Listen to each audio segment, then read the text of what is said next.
This is Movies on TV Podcast Industries, and we are speaking about the latest MCU movie, Ant-Man and the Wasp Quantumania. You're an interesting man, Scott Lang. I don't know who you are, but you've made a big mistake, okay? I'm an Avenger. I've called the other Avengers. You're an Avenger. Have I killed you before? What? They all blur together after a while. You're not the one with the hammer. That's Thor. We get confused a lot. Similar body types. Who are you? Just a man who's lost a lot of time, like you. But we can help each other with that.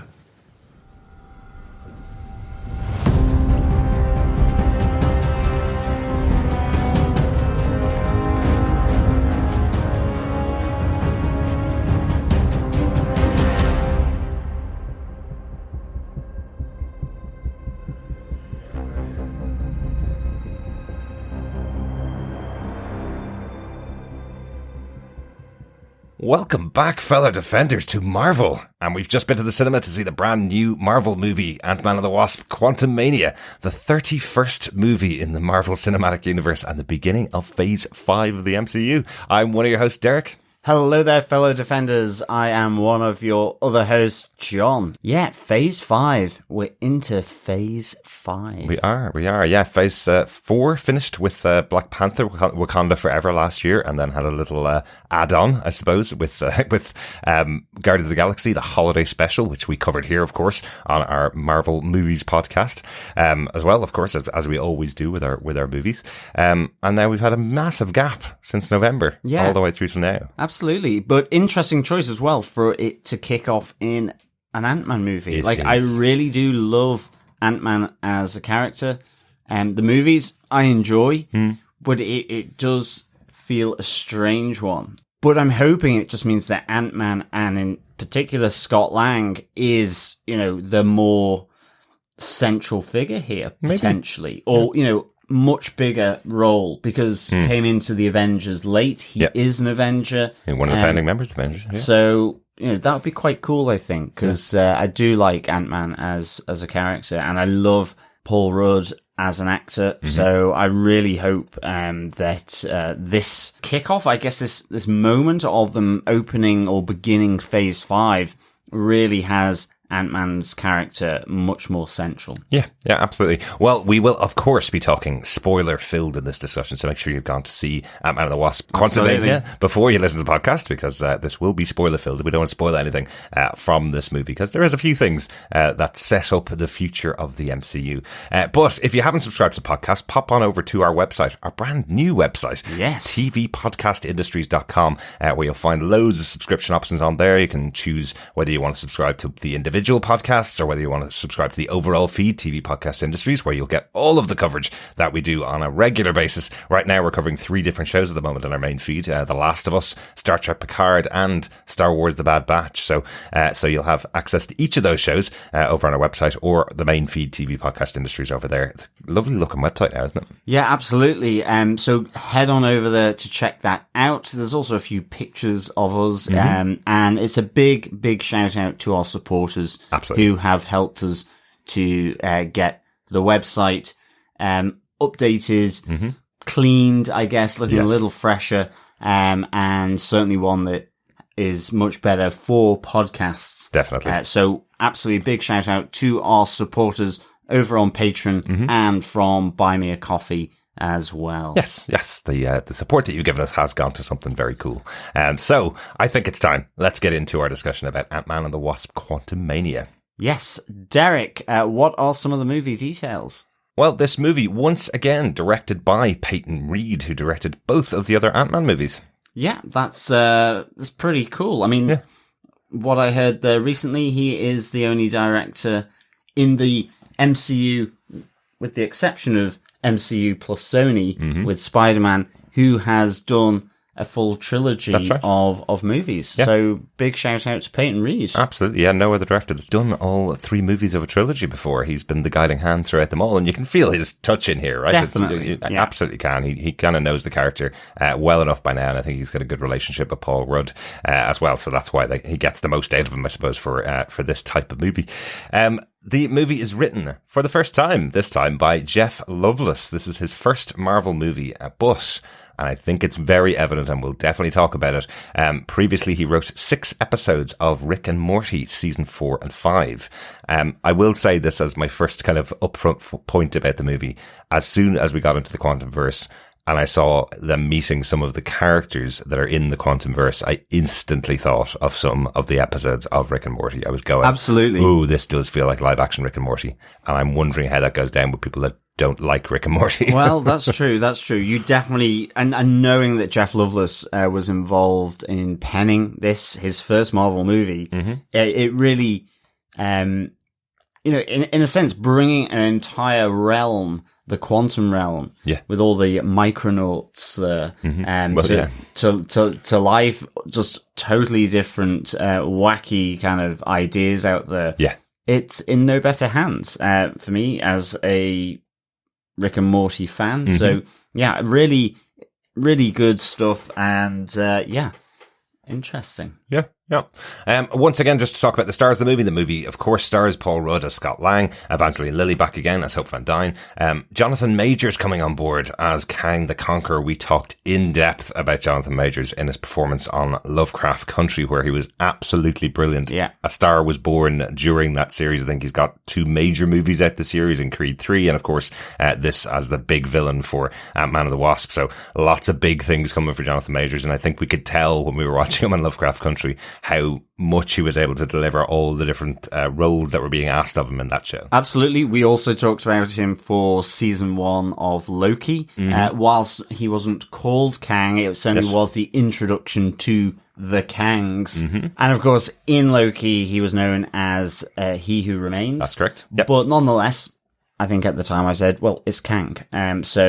Yes, we have another Kang here. Yes, definitely be talking about that one as well as we go into the further details of the episode. But back to the cast. Catherine Newton on board as the 3rd actress to play Cassie Lang. Yes. Yeah, we know Catherine Newton from an excellent movie called Freaky, which is kind of a take on Freaky Friday, but with a murderous killer in the middle, which really good. Go check that out. Michael Douglas, of course, back as Hank Pym. Michelle Pfeiffer in a wonderful role here, much more expanded role here as Janet Van Dyne. Definitely. We see the introduction of William Jackson Harper to the Marvel Cinematic Universe as Quaz. Again, another great character from The Good Place. Watch that show. He's excellent in that as well.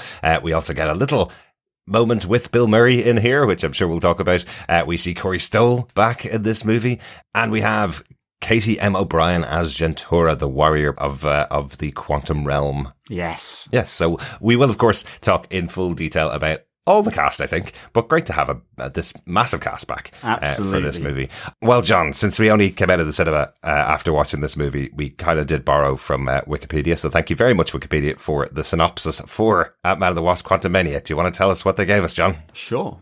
After the Battle of Earth, Scott Lang has become a successful memoirist and has been living happily with his girlfriend, Hope Van Dyne.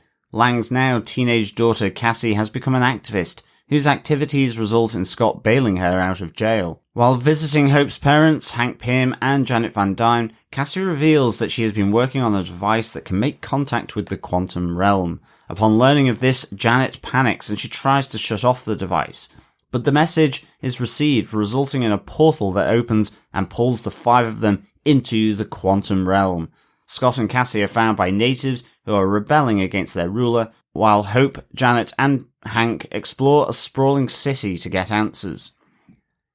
Hope, Janet, and Hank meet with Lord Kryler, a former ally of Janet, who reveals that things have changed since she left, and that he is now working for Kang, the realm's ruler. The 3 are forced to flee and steal his ship. The Langs are told by the rebels' leader, Gentura, that Janet is indirectly responsible for Kang's uprising, having helped rebuild his multiversal power core after he was exiled before enlarging it beyond use.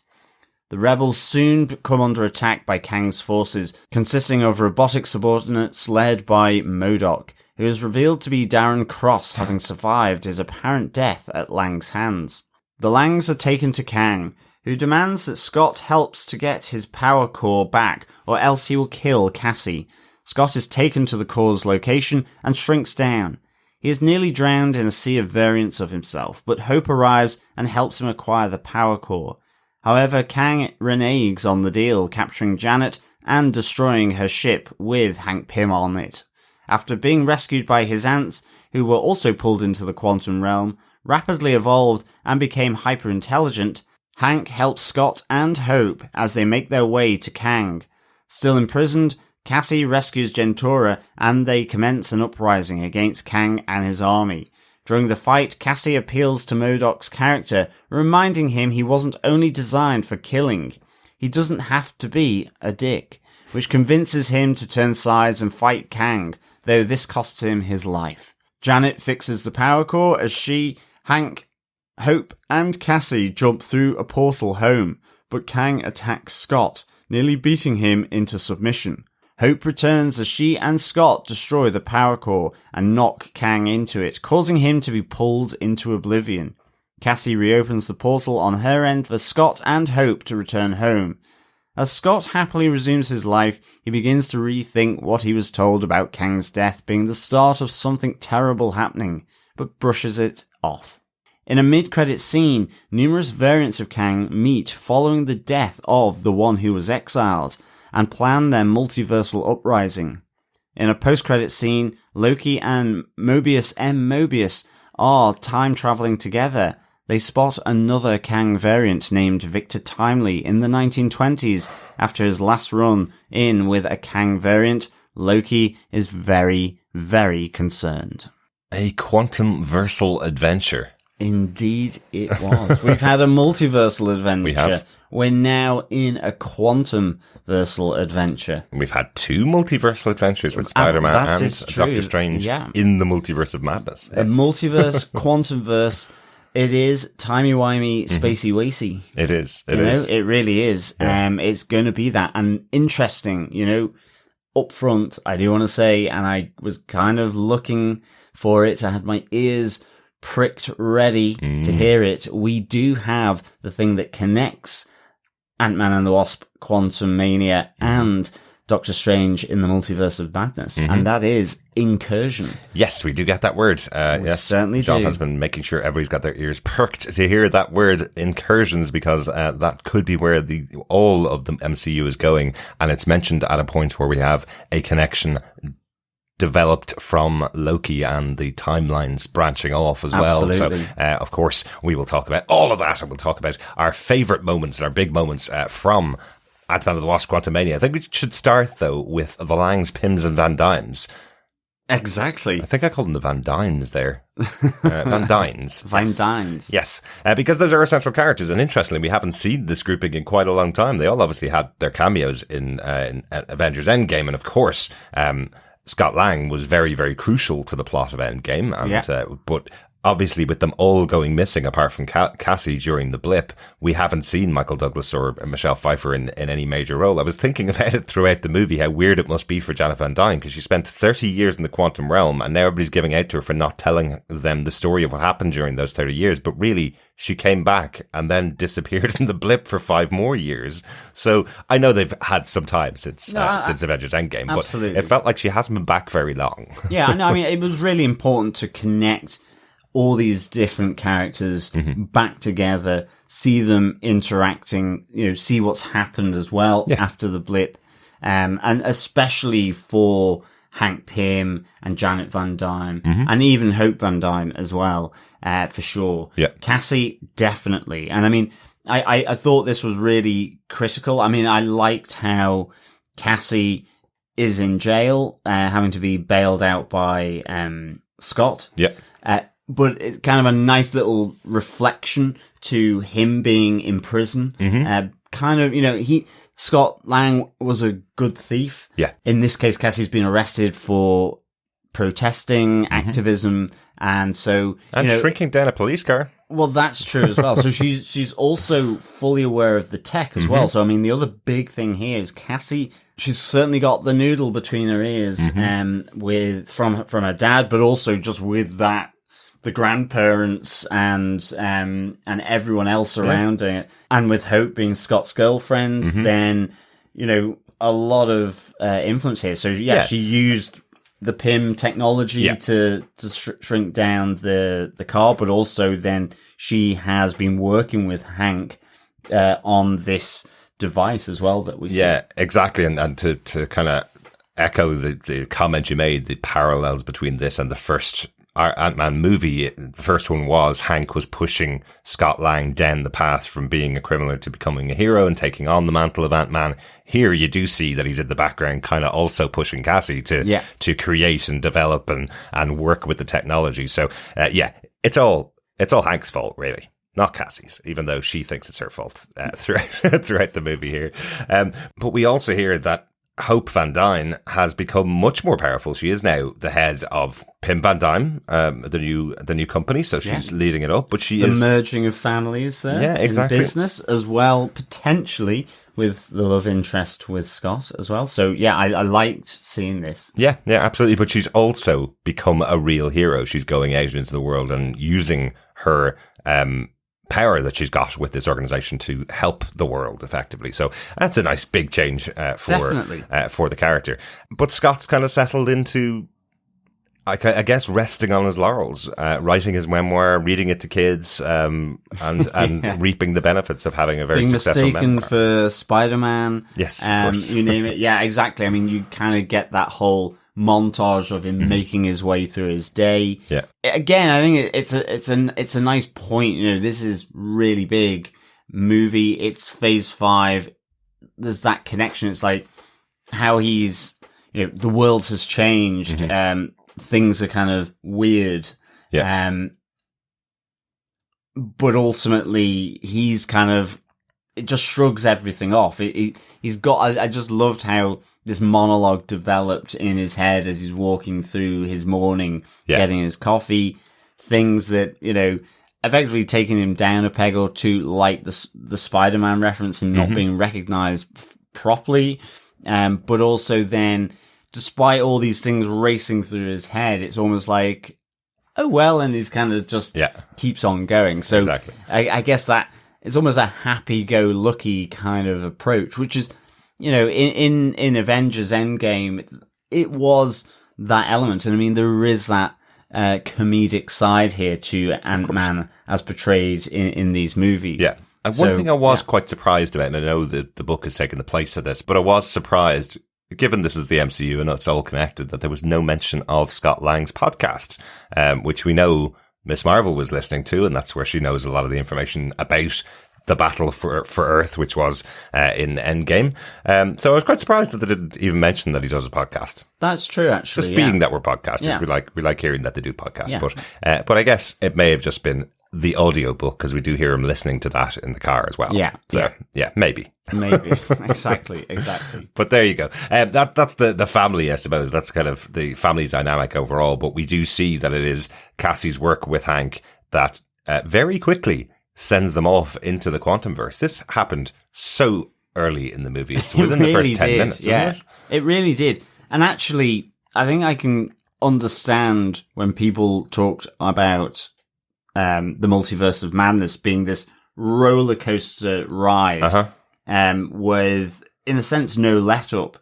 I think I just felt completely consumed into this, sort of pulled down beneath the surface. A bit like the Pims, the Van Dynes, and the Langs. I mean, I enjoyed the ride though, but I can see that, not really knowing much, certainly around the Quantumverse and those elements, just so much information, so many things to process. It was a roller coaster ride, but I enjoyed it a lot. I really did. But yeah, it's super quick into the movie where they get pulled into this portal down into the Quantumverse. I loved how that portrayed. I love that, you see all these ants getting sucked down with them as that room is effectively almost like folded in on itself through this portal down into the Quantumverse. Yeah, and then we basically spend the next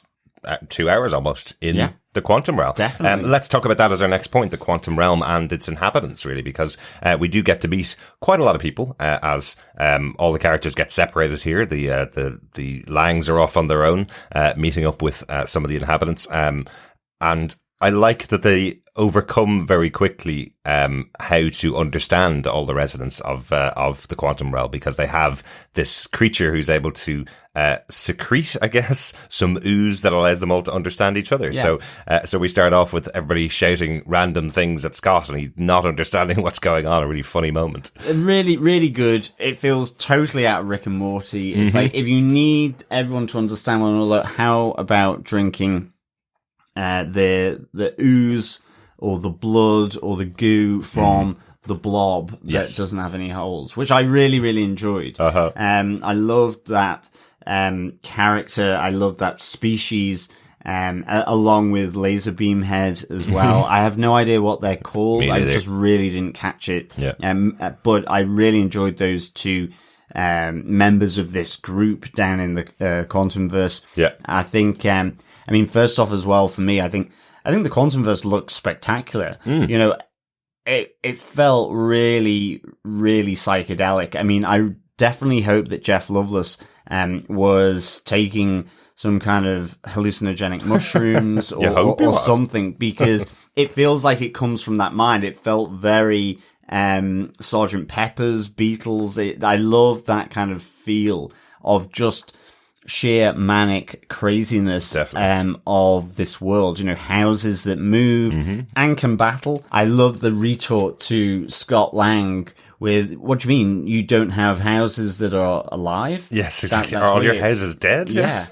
You know, really good. I love the kind of broccoli head as well. That was a nice little cameo of that character as well. And Quaz as well, played by William Jackson Harper, who I really like. I loved the idea that they continued to go with, where he can read everybody's mind but really doesn't want to. Yeah. Like, please stop thinking about the number of holes in your body. Definitely, You know? definitely. But No, don't think about that. No, think about something else. Definitely. But I mean, visually, absolutely stunning. Part of the sensory overload, really. But I absolutely loved it in the same way as seeing, you know, the two fly-throughs really of the different realms and then the multiverse with Doctor Strange. I just love it when you see the imagination that comes to play from writers, the CGI artists bringing those to life, and the character actors playing them. I just thought it was really, really good. Absolutely.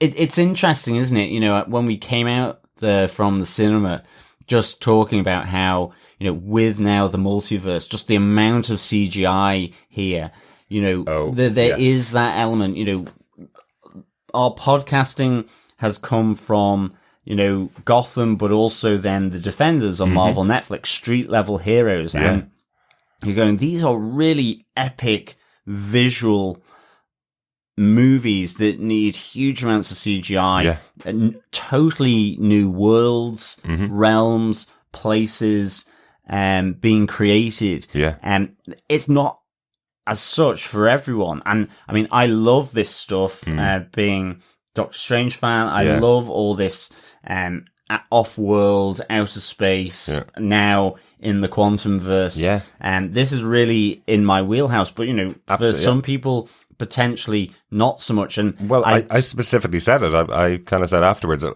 I really would not like to see a little street level vigilante show again for a little while. I love a 6-episode show like that. You know, She-Hulk, of course, being a courtroom drama, did provide a bit of that, but She-Hulk is CGI throughout the whole thing as well. And we got Daredevil in there. You know, hopefully the new Daredevil show will be much more street level again. You know, I mean, it's not Miss that Marvel, I guess. You know, absolutely. There's definitely street level stuff, but coming, not in the same way. I mean, you could almost say that with Moon Knight, it was street level as well. But that's dealing with supernatural, ancient Egypt stuff.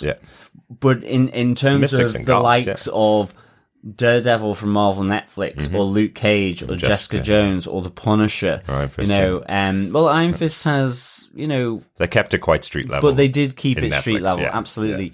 Yeah. I mean, there's even a part of me that is kind of like, I kind of like that contrast as well. I it all being in timey-wimey, spacey-wacy, visually like, whoa. It's kind of, that contrast would be useful now and again. Yes. It is a lot, though, and I will say 2 hours in the quantum realm, and the vast majority of the movie, really, there's 2 bookends that are outside of the quantum realm, which are about 5 to 10 minutes each, and I think it's a lot of time to spend in this universe. It feels like they're almost trying to do like Star Wars in a sense, where it's an entirely new universe and you're introduced to so many new characters in here. Speaking of which, while you were speaking there, I did look up who the blob creature is. So that's Veb. Okay, excellent. And the reason why I'm saying it like that, John, the reason why I'm really pointing that out to you is because that character is played by David Dastmalchian, who was in all of the other Ant-Man movies. Excellent stuff. And we were wondering why he didn't appear in this movie, even though he gets a name credit in there. But he does. Yes, he's Veb. He's the blob. Okay, yeah, excellent. There you stuff. go. And Zolom is the laser beam head guy. Okay. That's Zolom. Zolom and Veb. Yes. Excellent stuff. There Yeah, because I really like those 2 characters a lot. Yeah. And I mean, with Laserbeam Head or Zolom, I think the fact is he just had, I think when you could start to understand him, just the fact that I think it was in a real kind of deep kind of Scottish voice. But he felt like he got a good amount of time, like Veb, and so actually his death at the end was really. Yeah, I was like, oh no, okay. I wish they hadn't killed Laserbeam Head off. To be honest. Yeah. But I mean, just quickly coming back to the visuals, absolutely loved them. I think we saw this in IMAX 3D. I'm guessing. I think you didn't really have the same issue, but I was getting very fuzzy visuals. Yeah, you were saying that, if I didn't have my neck in a certain position. And certainly I think the last big IMAX 3D that we saw was Avatar Way of the Water. Of course. Which, I'm sure everybody saw that way. was a lot crisper. Yeah, he did spend, 15 years developing 7 years making get it. Yeah. So, of course. There are reasons for that, but there were moments where it just the resolution really seemed to drop on me. That, it was, but that happens in IMAX 3D movies where the IMAX is forced effectively. But didn't happen in Avatar The Way of Water. And I think that's the challenge here. Marvel seems to be trying to compete on that level when they can't. It's not possible to compete with James Cameron's version of Avatar, whether you like the movie or not. The visuals in it are absolutely stunning. It's like going to see a Disney ride. Yeah, worth the price of admission, definitely. So should they have? I think I feel for me, and I'm not not to overly give away my total thoughts on the movie. I did enjoy it. It was a good film, but I think by spending that much time in the quantum realm, you're asking your audience to really believe in this world, and it's not visually stunning the whole way through. It feels like they spent a lot of time in there. I'd like to have had maybe some call-outs to the real world to kind of give a little different view, maybe back to his crew from the last 2 movies, maybe having them doing something in the outside world so that you could have a little break for the eyes, because I felt the amazing color palette that was being used was making my eyes feel really sore after an hour or an hour and a half. I didn't get that so much, but I do feel like even how good the CGI is, and it is good. I mean, there's no doubt about it. I think at this stage, even now, I can go, well, that's all CGI. Having that combination of practical and CGI. Sometimes you're like going, is this ultimately a set? Yes, it is. Yeah. But then sometimes you're like going, is it, it's really difficult sometimes to wonder whether it is real. And I mean, they're in the Quantumverse. It's not, it's supposed to be hyper reality and different dimension in effect at the micro level. So I did really enjoy it, but with that amount of CGI, it felt a bit like the Star Wars prequels of Episode 1, in particular 2, where it just felt a little bit too much. And actually having a bit of real something or other enhanced with CGI would have probably made it feel even more real. Yeah, absolutely. But let's go back to some of the characters that are within the quantum realm themselves, because that's where it really lives or dies, right? It can only matter if the characters matter. So you're right. Love the characters here. Quaz was really, really interesting. As I said, love the idea of him. Veb, that moment where he did get some holes later on in the big battle, where you see that he actually has other abilities. He loves the idea of getting holes, but he has other abilities to destroy people. Seemed a little bit like Groot in the first Guardians of the Galaxy movie, where he just smashed everything around him when you didn't realize he was able to be that fearsome a warrior, effectively. That was quite cool. Jantora, who's the kind of female warrior leader of this group, very cool character. I loved her sword and how she was able to split apart her enemies. Thought that was really cool. It was very good. Yeah. Did you think there was a little spark between her and Cassie? Yeah, I definitely thought there was a spark. I thought it was one of awe-inspiring respect and admiration for this warrior, with such determination and skills, effectively. Yeah. So I think it was that side. Whether it was anything more, I don't know. But then I'd still feel Cassie is maybe,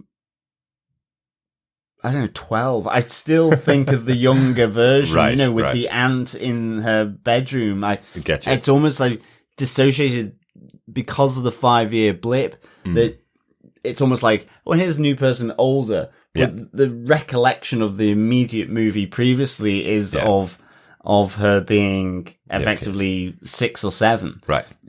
So it's a difficult one to know, but maybe, but certainly the respect, admiration for this, like, absolutely killer warrior in Jantora, for sure. I wonder if the other trait that she got from her father, not only his engineering prowess, is not being a very good planner and being a little bit of a loser, because I love that she breaks Jantora out and goes, right, what's your plan now, to the person she's just broken out of prison. Exactly. And then just follows her plan. And it was like she did that, and then it was just like jaw drop, a bit like when Scott Lang first met the Avengers, and he's, Thank you, Captain America. Yeah, exactly. Yes. And interacting with the Hulk with the tacos, and effectively he's absolutely in awe of all these other superheroes. Yeah.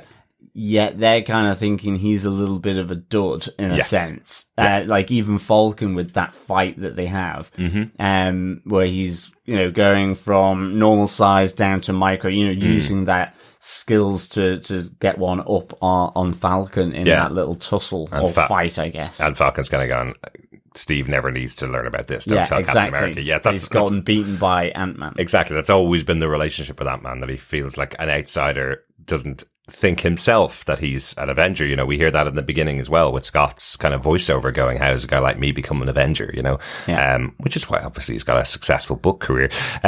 So those are kind of the major resonance of the quantum realm, and they effectively have all been brought together because of this new ruler of the quantum realm, who's destroyed all of their homes, all of their societies, and these are all effectively refugees who've been brought together to avoid this new ruler of the quantum realm, right? That's why they're all disparate, and that's why they all are from very different societies, effectively, but they're all trying to live together and trying to survive. Yeah, well, I mean, they are being conquered. And I guess the other resident here is Lord Kryler, played by Bill Murray. I mean, it's a cameo in the the normal sense of the word, but one with links to Janet Van Dyne as well. So I like that. It felt it just connected having Bill Murray here, but things have changed. So we learned that Janet Van Dyne was part of the rebellion, effectively, against this ruler, along with Lord Kryler. but now with the time that's passed on, he has effectively become a turncoat. Yeah. Yes, absolutely. It's good to see Bill Murray in here. Definitely. Very small role. I've heard he's quite difficult to work with. I heard that you're not really too sure if he's going to turn up on the day or not. He turns up to film.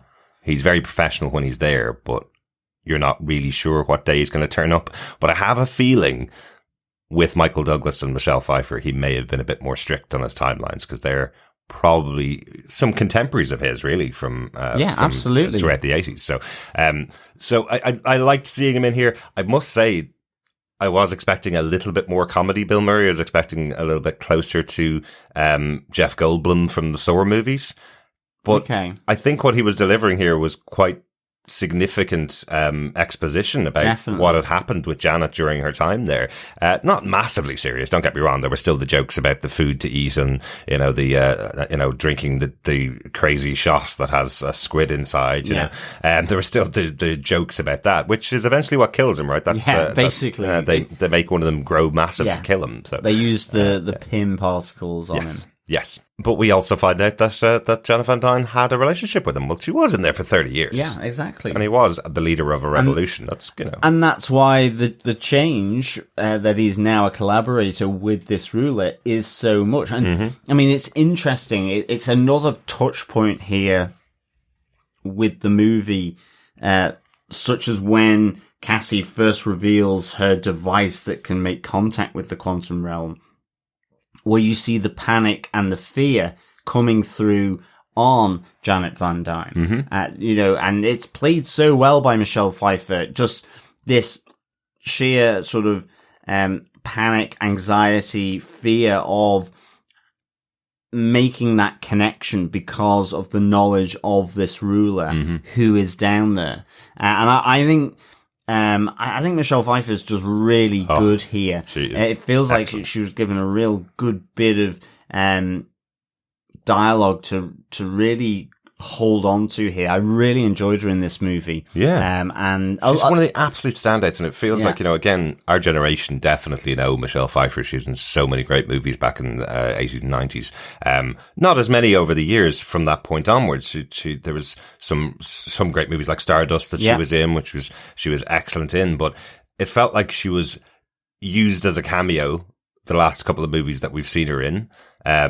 Even in the last Ant-Man and the Wasp, she wasn't very present. She was de-aged, so we saw a de-aged version of Michelle Pfeiffer, and then she comes back at the end, and then obviously we haven't seen her really since. We saw her in her cameo in Endgame.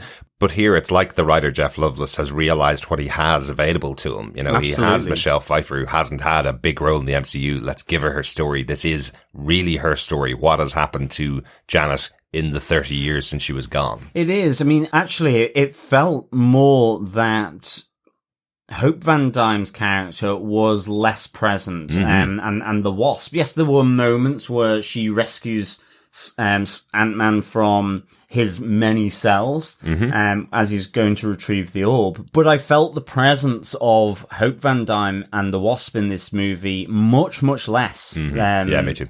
Than obviously the second movie, even though, this movie still retains Ant-Man and the Wasp as its title. Yeah. So, well, she earned the right to have that place as the title in the last movie. This time, it really does feel like she's in the background. No, absolutely. Yeah. She absolutely earned the right to have it. And that's why it felt more strange that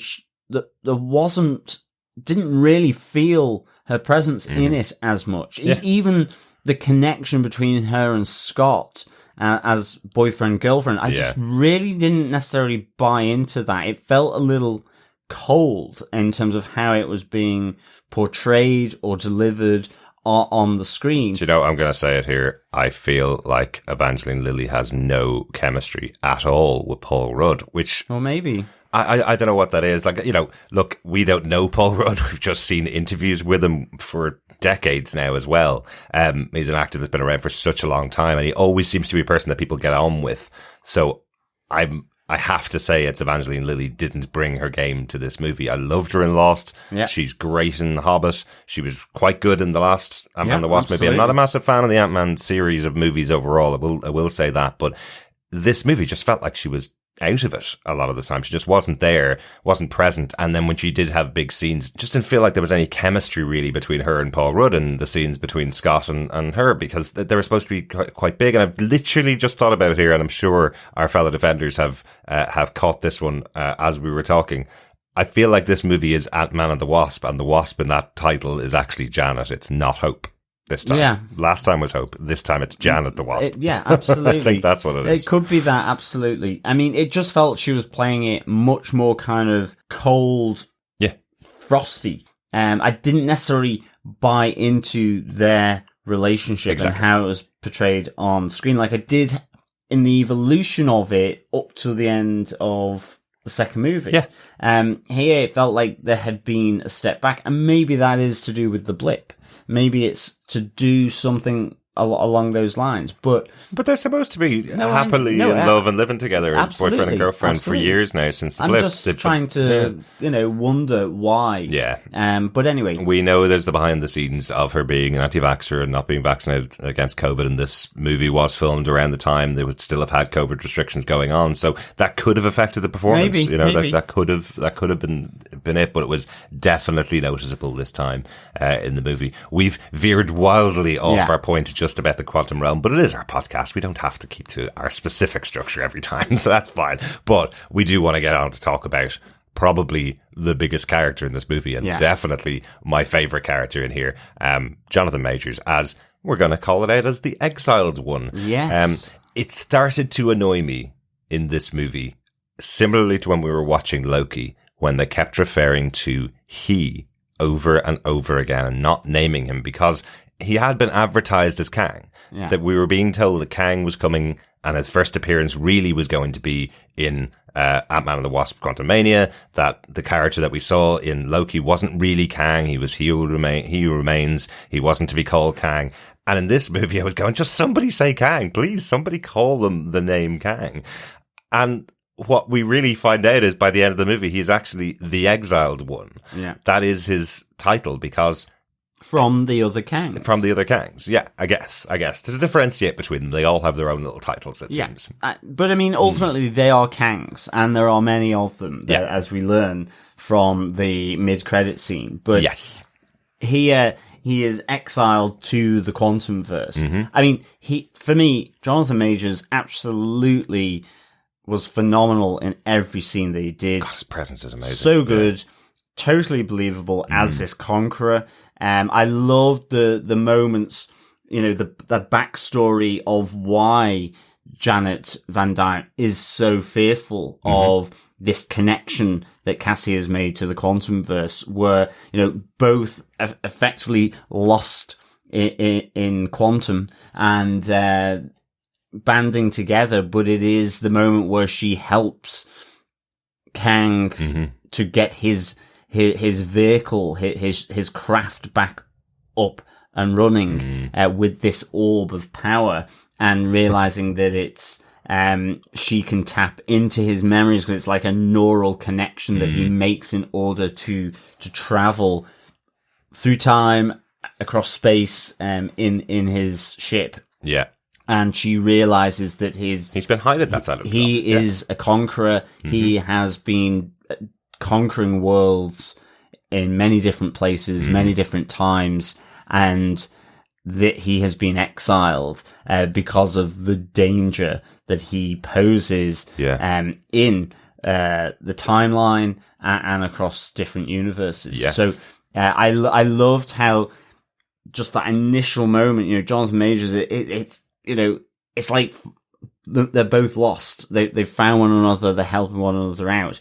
And you can see that he would be absolutely grateful and would have maybe made Janet his queen almost. Like you kind of got that sense that if she did this, which she did, she could have had everything. Like, he mentions to Scott, if he can get the orb back, you can have that time with your daughter back. Exactly. But Jonathan Majors, absolutely phenomenal. Yeah, I loved how he just chewed up the scenes from the the powerful conqueror to those intimate moments with Janet. Mm-hmm. Yeah, absolutely. And the promise he makes to her is that he will put her back at the point that she left, meaning that Hope will never have lost her mother. Yes. And he put her back in the 60s when she disappeared. So that's the promise that he's made to her, and she doesn't really realize it. Even though they're working together, she doesn't really realize that that's what he really means, is that he has control over the horizontal and the vertical.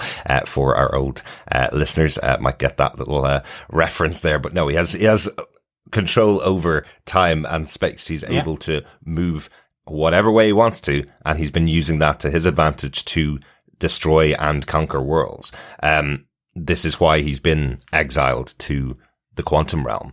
And when Hope realizes that, of course, she sacrifices the possibility of going back to her family in order to stop Kang from doing this. Yeah. I mean, the threat that he portrays and puts across is just really good. I mean, even but it is that personal connection that he has with her as well. Yeah, really exactly. Yeah. But even the quiet threat with the scene in his citadel after Scott and Cassie have been brought to him and captured, and you see the power that he has and the threat that he places over Cassie in order to force Scott to help him. So I kind of really absolutely loved Jonathan Majors' portrayal here of Kang. Really, it was phenomenal. I mean, he chewed every scene. Yeah. I mean, in some ways, to the detriment of other people. Maybe. To some degree. I'm not saying it was like that, but he was just so good. I guess it comes to the central joke about the movie, which we'll come to later, in that sense, but he was fine in this. Yes, he was truly fine. He really was, because it's even some of the words that he's saying, you're hanging on the words to try and catch the extent of what he's actually done, because he mentions he's murdered Avengers before. He's killed them and wiped them out. His first moment when he's talking to Scott, he goes, you're an Avenger. He knows who he is. Have I killed you? He's killed so many people across the multiverses and timelines that he can't even remember if he's killed Scott Lang before, and we hear from Janet that effectively if he goes back up there, when she's touched his mind, she realizes his plan will kill trillions. Yeah, so we are talking Thanos level threat here. Definitely. Yeah. Thanos level. And with that same superiority complex as well. I mean, totally. I mean, as you say, killed Avengers before. I mean, the superiority complex is so great. He does believe that he is killing ants. It's almost like treading them underfoot. Very good which job. Is the central irony as well of ultimately what weakens him to a point, almost brings him down, is the army of ants that Hank Pym, you think he's been lost in the crash of the ship that's been shot down, but ultimately he rallied, you just get that quick flashback to that he's hearing the communication between the ants coming through his own powers. Yeah, they're trying to find him. Yeah, they're trying to find him. And so the central irony is that whilst normally Kang the Conqueror is crushing worlds and civilizations underfoot like ants, it is the ants that deal a massive blow to his ambition. Yes. It's only after the movie that I kind of appreciated that. Right. At the time, I was like going, oh, this is really silly. He's so powerful, and it's ants that have effectively brought him down. Yes, but it is a microverse. It is a microverse, and it's sheer weight of numbers as well. And they've been there for 1,000 years, they say. Yeah, they've been able to set up a society and evolve to. But there was a moment where I was kind of annoyed that this character was being taken down by swarming ants. In the movie Ant-Man and the Wasp. I know. You were down about the ants. I know. I have to say, one of the things I noticed throughout was how much they were clinging to the ant idea, because it doesn't feel like the first two movies at all. It is about, not the first at two all. movies are about, stretching big and getting small and being like ants and being as powerful as them when you're big and being as small as them when you're small and being able to talk to them and control them. This movie was in the quantum realm with Ant-Man, and I felt like there were so many lines that were thrown in there to underline ants control absolutely. things. Ants are strong, that they were trying to really make that connection. It felt like it was quite difficult for them. But yes, him being overrun by the ants was pretty amazing. But we also meet another major character. We're going to leave the Exile 1 there. We'll come back to him in the final battle in our final point in a moment. But we also meet another character that I'm still shocked we got to see brought to life so well. We have to talk about MODOK on his own, as his own point. Yeah, I am so glad that they brought MODOK here, and for me, they completely pulled it off. Whether it's because there was the TV show there with the animation, which I really, really enjoyed, with Patton Oswalt voicing MODOK, but I was really, really pleased with that. I mean, even down to the fat, stretched face of Corey Stoll there.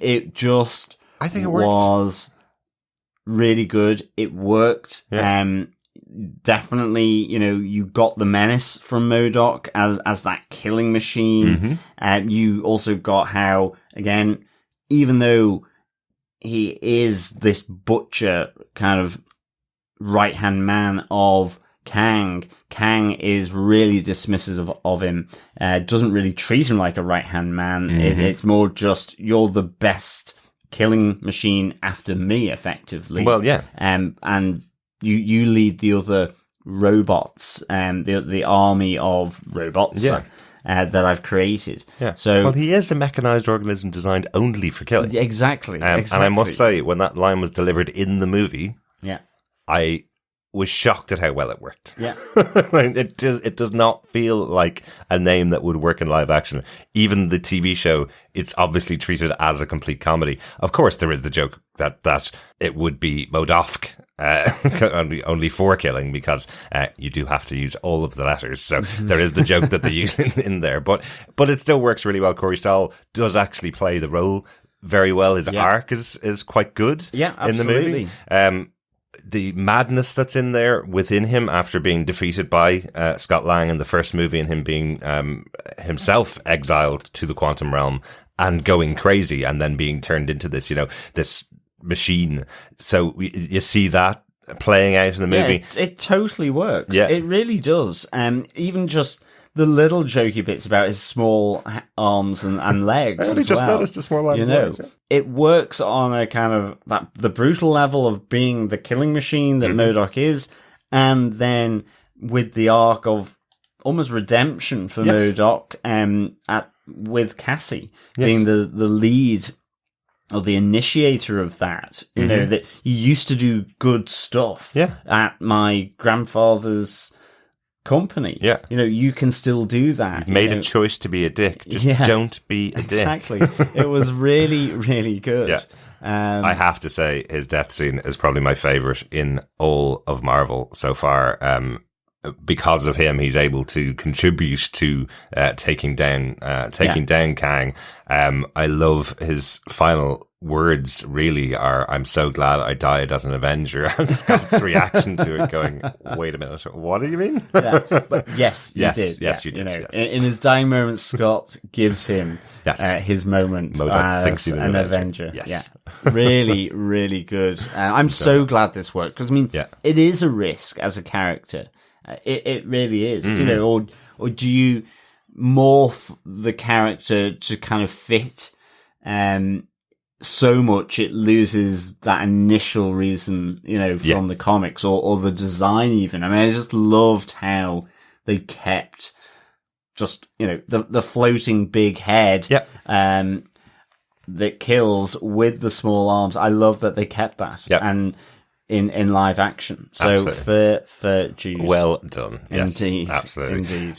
Final kind of wrap up points really are the battles and the final moments of the movie itself. So let's come back to the Exiled One, to Jonathan Majors and the final battle. So he is telling Scott that he will kill Cassie if he doesn't restore this source of power to his machine. So there's two big battles that come out of this, really. There's Scott battling against himself when he goes down to the lower level of the quantumverse to retrieve this power source, the orb. I loved how this played out, the multiple variants of Scott. Me too. Took a minute to try and work out exactly what was happening, why it was happening. It looked cool as hell. We've seen something similar to this in Doctor Strange, the original movie, where he goes through a dimension which has multiple versions of himself. Yeah. So we've seen something like that before, but this kind of completely overcoming Scott Lang, seeing all the different versions of himself, all the possible versions of himself, all appearing at the same time and working against him to stop him achieving his goal. It's linked to that orb. We hear it, that the orb creates that neural connection with Kang. It's almost like it's the closer he's getting to retrieving it. These are all the different thoughts. This is the multiple representations of Scott Lang that, as you say, the different things that hold him down or pull him back or suppress him. It's every single second creates a new possibility. You can make a new choice, you make a new decision. So there's thousands of them here, and I love how it was there. It was great to see Baskin-Robbins, Scott Lang, who has never become Ant-Man, wondering why everybody else is dressed in these weird suits. As a good gag in there. But it's a hopeful moment. Again, there is a heart to this movie where they're talking about effectively all of these things overcoming you, pushing you back. And if you overcome them and have you work together, all of your pieces of yourself work together to aim at a common goal, then you can overcome a major stumbling block. So that's the big moment for Scott, that he has to overcome all the things that are dragging him back. And if he does that, then he's able to save Cassie. So I did like that kind of message that's in there. Absolutely. And it's also, and if you also have a flying girlfriend, it helps. Definitely. and the message with the final battle with Kang is that, sometimes the evil is so great. It's so powerful. It's the same with Iron Man in a sense, although Scott Lang doesn't die here. Ant-Man doesn't die. The sacrifice that you have to make. And effectively, that's what he says at the end. It's like, I don't need to win. We just both need to lose. It's not the win-win game. It's not the win versus the loss. It's the lose-lose game that he's playing. Yeah. Like, as long as you don't win by getting out of here, you can kill me, because that means I've stopped you. You failed. Yeah. Even though Cassie's safe as well. So, and Cassie is safe. Once Cassie is safe. So, whilst I said ants took him out, eventually they weakened him for sure, certainly overwhelmed him, but it is through the rescue of Scott Lang, who's been cut off, as the rest of, Hank, Janet, Hope, Cassie have all gone back to the surface realm, to Earth. Yeah. And Hope is the one that comes back to rescue him. So they open up this portal again so that they can come and get and rescue Scott. So, but it's her that effectively forces him back into this kind of neural network where he seems to get sucked in. And I have to say, with that final scene, once they're out of the quantum realm, replicating the start of the movie, and then in his voiceover, you hear him saying, did he die? Did we kill him? Because, there's no body or anything. I was thinking, has he just gone into an even smaller kind of micro, nano kind of sort of form? Just because the thing that he went into seemed to be connected with the orb and that neural network in a sense that connects. But I think ultimately it is, he has been killed, and it is also then, as he's walking through here, he's saying, but if we did kill him, but then he said terrible things would happen if I did kill him. And then again, like at the start, he just goes, he's definitely dead, and shrugs it all off. Yeah. And it's kind of, this is the central joke of the movie, is why is Kang the Conqueror, the world stopper, in an Ant-Man movie? Could Ant-Man actually beat this greatest of threats since Thanos? That is the central joke of the movie. And when Scott's questioning himself, you hear him saying, hang on a second, He said really disastrous things were going to happen if he doesn't get out. I made sure he didn't get out. Have I just killed the world? And then it was, weird things happen. I'm sure it's fine. Off we go. That's just my life. Weird stuff happens, basically. So that is the justification why it isn't an Ant-Man movie. It's like they were pushing back against people criticizing a tiny comedy movie like Ant-Man having Kang in there. Definitely. But with the mid-credits scene, we kind of get a massive reveal, really. Absolutely. As to there are millions of different types of Kang. Yeah, no, for me, these were two of the best post-credit scenes, I think, in a while. Yes, something really to whet your appetite. Mm-hmm. Again, whether they should have been in the actual movie, a bit more of this, who knows? But, I really enjoyed them. I mean, I loved the Loki one. Seeing, again, like with Janet, the fear on Loki's face, seeing this other Kang variant in the 1920s with Mobius and himself. And I love that there's that little discussion between the two of them. If you've seen Loki, seeing the two of them together is really good. But that little discussion between the two of them where Owen Wilson's Mobius is saying to Loki, "But you told me all about He Who Remains. This guy is nothing like him at all." And Loki's kind of looking at him and going, "No, this is something we really need to worry about," and it is another variant of Kang. The reason why that mid-credit scene works so well with Jonathan Majors playing all of these different roles is because of their uniqueness. He is bringing something different. That they have the three central versions of Kang all looking really unique, really different, speaking in different tones and accents, and then looking out over another crowd of Kangs.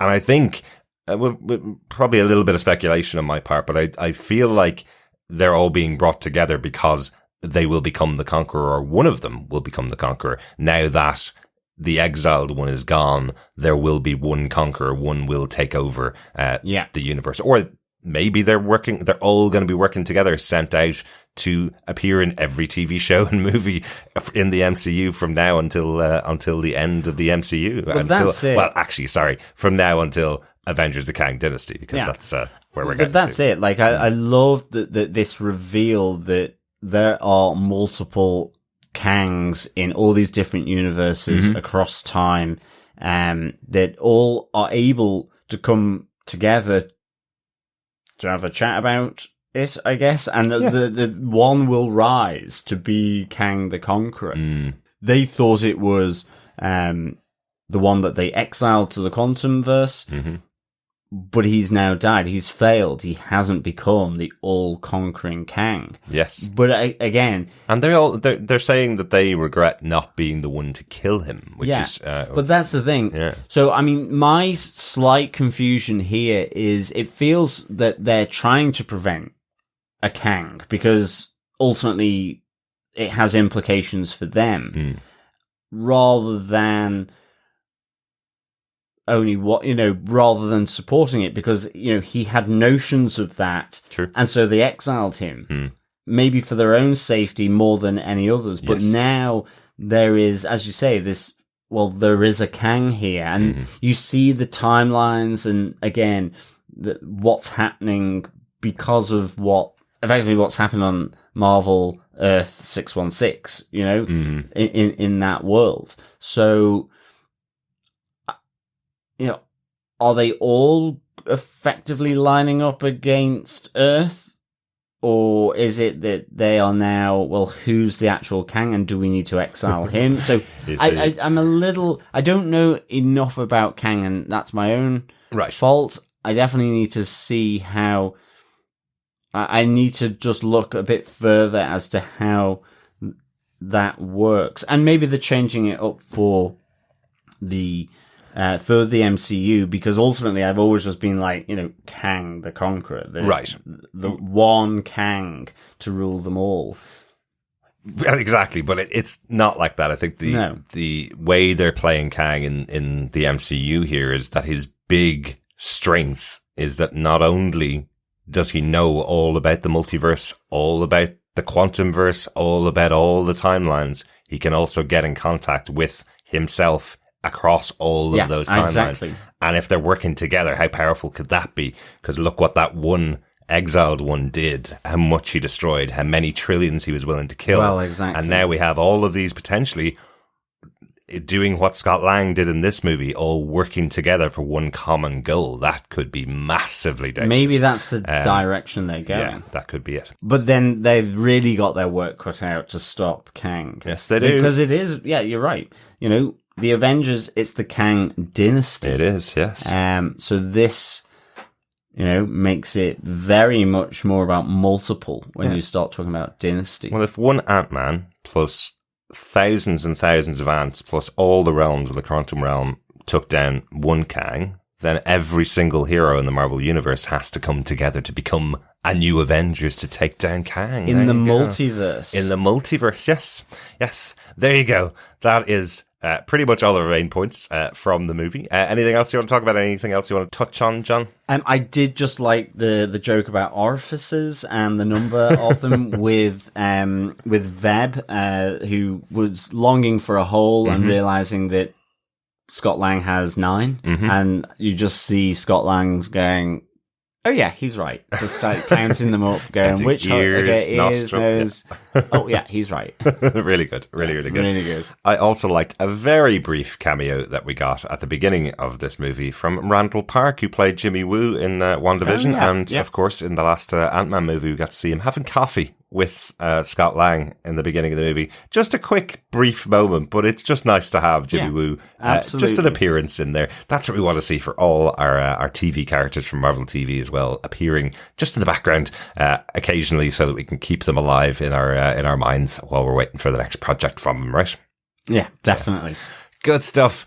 Overall then, John, do you defend Ant-Man and the Wasp Quantumania? Yes, I do defend Ant-Man and the Wasp Quantumania. I'd give it 3.5 wacky Lilliputians out of 5. I kind of probably just about defend this. Okay. There's a lot in this that I do really, really like. I love Kang. I love his... We keep saying introduction, but I was like, no, he was introduced in Loki, whatever you want to... Yeah. But I love, that sort of nefarious threat, that evil, all-conquering, superiority sort of inducing Kang, and Jonathan Majors just pulled it off, and seeing all the different variants of him as well, and how he played them, absolutely fantastic. I think, he is phenomenal in this movie. I love the quantum realm. I love the quantum verse, how it was portrayed. To an extent, a little bit saturated by it, but I loved how Hank Pym, I loved how Janet Van Dyne worked here in this world that they've been to previously, they know about, and in particular, Michelle Pfeiffer. There's some really outstanding parts here. Yeah. I kind of loved getting to know at least Zolam and Veb of all these different Micronauts, for sure. I think Paul Rudd, for me, is great as Ant-Man. Hope Van Dyne, I didn't feel it with her in this. I think it was an interesting choice for Marvel to sort of introduce Kang in this way in an Ant-Man movie, and with that kind of central, almost meta type joke at the end.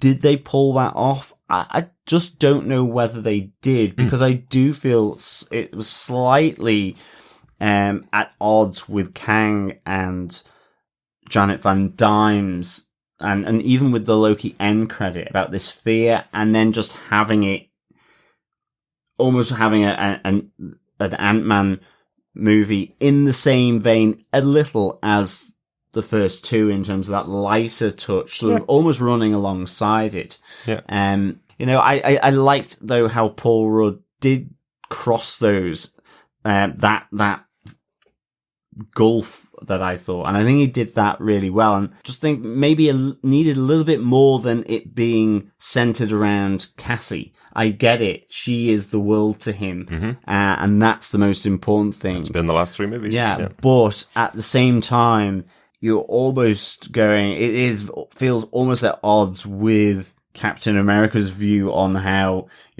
it's the greater good. It still feels as though Scott Lang is very much, because it's aligned with what he needs to do, not the wider purpose. Yeah. And I mean, even Iron Man, from a different perspective, had the wider purpose. We needed to build a shield around the world. Yeah.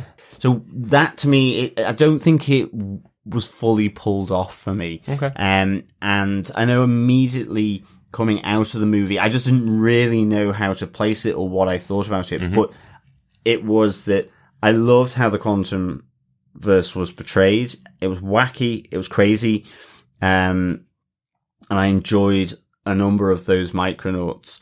And I loved Janet Van Dyne, Hank Pym, and Quantum Nauts, John? Quantum Nauts, indeed, yes. I loved how Janet, Hank were and Jonathan Majors, they just felt like the movie that probably needed to be there for the reveal of this. And I don't think the central thing didn't quite come together. But I enjoyed the surrounding thing. Work. But I enjoyed the movie. I would watch it again. Yeah. So I do defend it. But it's a really interesting choice, I think, for Marvel here. And fair enough. Take those risks. They've earned that for sure. Yeah. But yeah, I'd give it 3.5 wacky Lilliputians out of 5 for me. Derek, what did you think of Quantumania? Yeah, I'm kind of the same as yourself. I'm not too sure whether it's the greatest of the movies. I certainly enjoyed most of my time there. It was a fun experience. But as I said, that going head to head with a massive special effects blockbuster like Avatar just a few weeks ago almost makes it stand out that you can't accomplish that level of special effects in the short period of time that Marvel give these movies to be made. They spent a huge amount of money on this movie, I know that, but I wonder if just having a bit more time outside of the quantum realm to set up the characters, because it is their movie really, would have helped. Spending that amount of time in the quantum realm was just a little bit too much for me. Yeah. So to your point, I did feel this kind of was more of a Janet Van Dyne goes back to her past in the quantum realm, meeting Kang and her, and confronts her history as a freedom fighter, and the family are brought along for that. That felt like the movie, and it seemed like they were trying to squeeze it into an Ant-Man film, because traditionally the Ant-Man films have been much smaller stories about family, and this blows it wide open to try and encompass this massive idea of Kang. So I'm not too sure whether it was successful, but I think it does really lead into the rest of what we think we're going to see across the rest of the MCU. Yeah. And what that means is, hopefully looking back on this movie in the future, you will see the seeds of what's being set up. Absolutely. Spending this amount of time with Jonathan Majors, Exiled One, in this movie, hopefully will pay off as we go on in the future. And hopefully we will see more of Scott Lang and Cassie, and Hope and Janet in the future, and Hank. Sorry. Yeah, well, absolutely. I mean, actually, we didn't really come back to the reference to the incursion with the changes in the timelines, and you do get the sense from the mid-credit scene, and even just Kang, whether it's just for his own self-aggrandizement and glorification, that he needs to get out of here to, otherwise terrible things will happen. And the terrible things that they're referring to are these incursions. Right. And if we go back to Doctor Strange and the Multiverse of Madness, they explain there that that's universes coming in from other universes, crashing into each other and destroying both the universes. Yeah. That's an incursion, effectively. So on the face of it, Kang's rationale that they want to stop the incursions because that will kill off universes seems pretty decent of him, you know?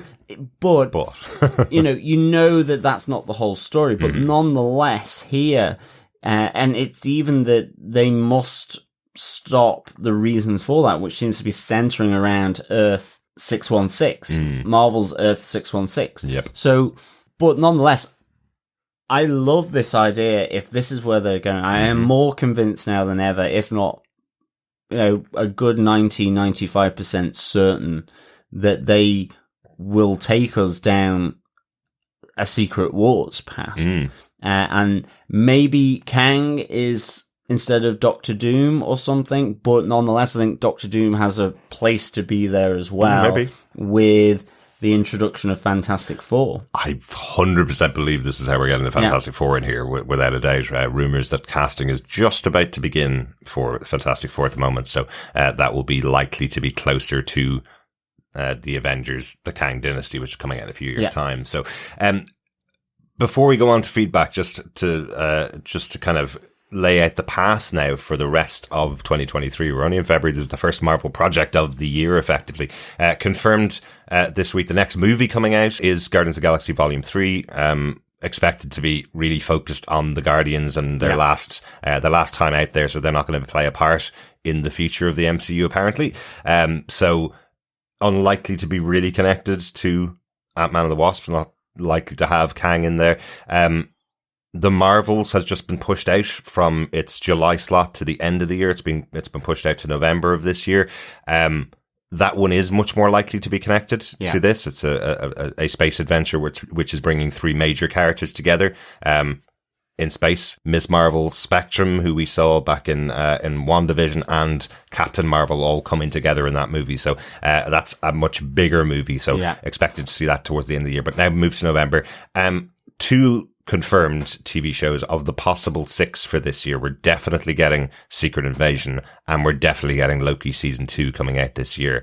The others, still not sure. They may have pushed them out to next year. There was an interview with Kevin Feige this week where he talked about wanted to move those shows out a bit more. Yeah, he wanted to give the shows more time to breathe and have that limelight for themselves. I think certainly felt last year we were going from one Marvel TV show to the next, and very rapidly there's the huge amount of concentrated buzz around Miss Marvel and She-Hulk, Moon Knight, and it almost just sort of falling off a cliff edge. So, I mean, I definitely see his point there. And so, maybe then we're going to get fewer Marvel TV shows this year. Yes. But maybe it is just the 2. Possibly one more could be added in here, but certainly... Well, there's What If Volume 2. There's, which is supposed to be coming this year. There's Agatha Harkness, Coven of Chaos, isn't that it?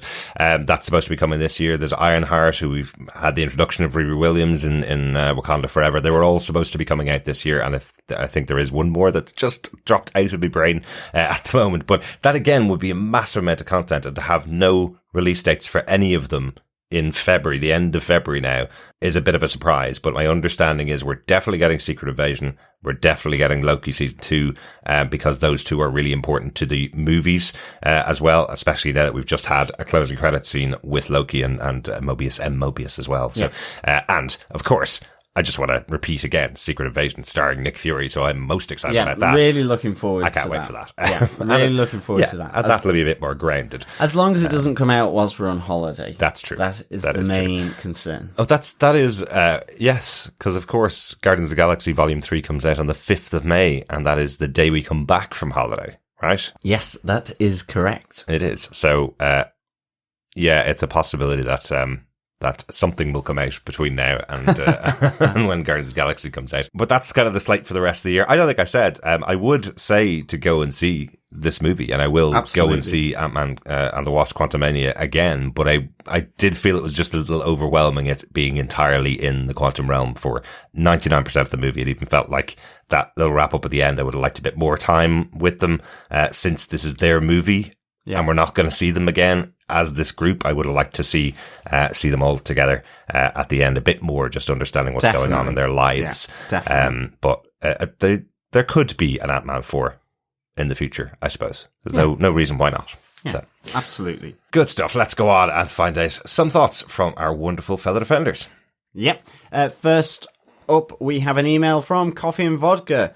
Greetings, fellow Quantum Court defenders. First, it feels good to be back speaking with you about something we can all enjoy. This was a fantastic romp, harkening back to phases 1 and 2, before everything became so disjointed. An all-powerful MacGuffin, character development for Scott, Cassie, and Janet. Great effects, decent writing, a comic-accurate MODOK, great direction, and a special appearance by Bill Murray. This and the Marvel patented gangbusters ending, which She-Hulk accurately made fun of, but that I still love, absolutely.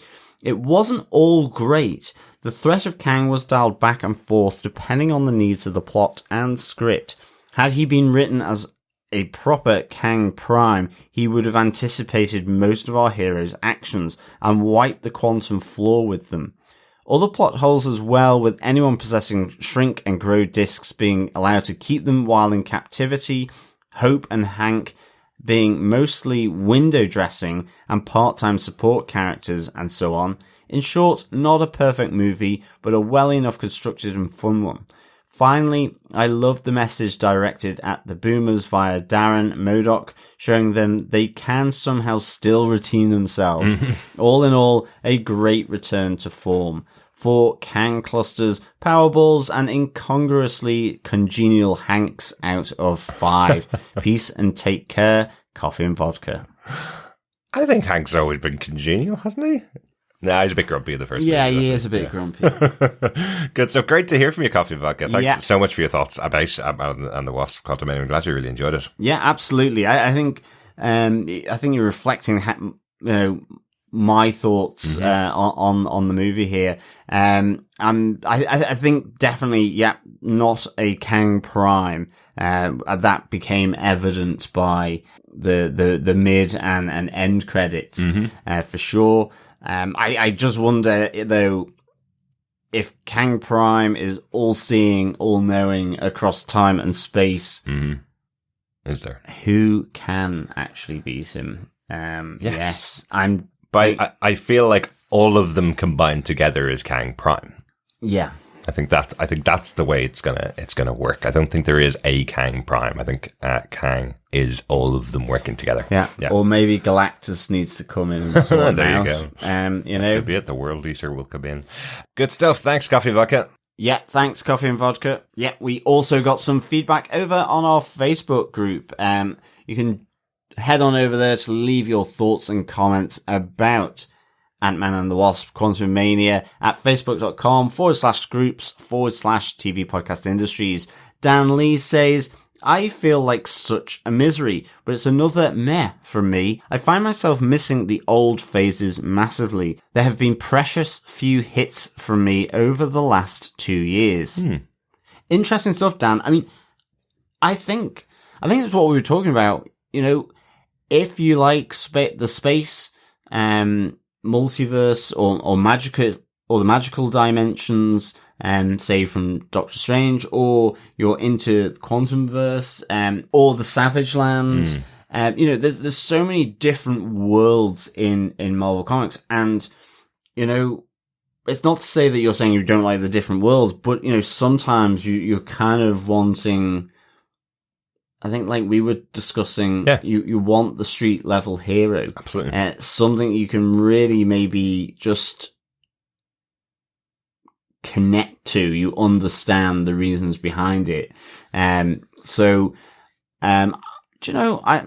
definitely get your point, and I think that's valid for people for sure. Absolutely. I mean, I love Doctor Strange, but if you don't like that stuff, if it doesn't float your boat, then I guess it can be an absolute nightmare. Yeah, absolutely. Yeah. And I'm not as into that as you are, John. And I do think that's one of the things I'm missing at the moment. Yeah, I can get that. But hopefully, for me, Secret Invasion is the one I'm holding up as being a little more street level. But of course, that does deal with shape-shifting aliens as well. So, exactly. There you go.